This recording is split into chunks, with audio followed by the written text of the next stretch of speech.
So the process of getting a domestic violence restraining order includes a lot of paperwork, a lot of just forms, and then what we typically do is include a declaration by the client and a lodgement with exhibits to support their claims.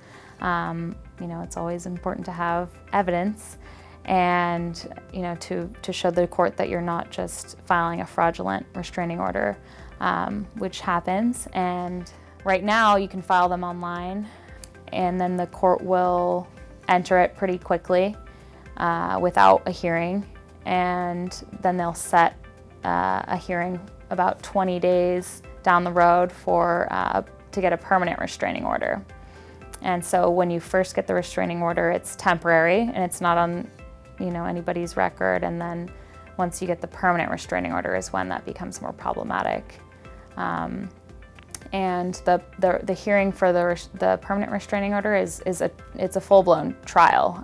You have to put on evidence, take testimony if necessary, and the court will resolve that issue in a full and final matter at that hearing date.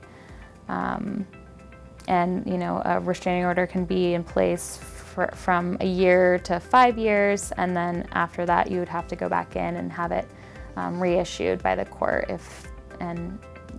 obviously the court will decide that when you cross that bridge. But usually what the court is looking for is a history or a pattern of abuse.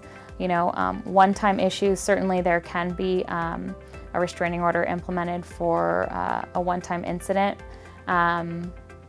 but usually the temporary restraining order is implemented in order to see if that really was a one-time incident and give the perpetrator an opportunity to potentially violate the restraining order, and in which case that really will support the victim's case for a permanent restraining order.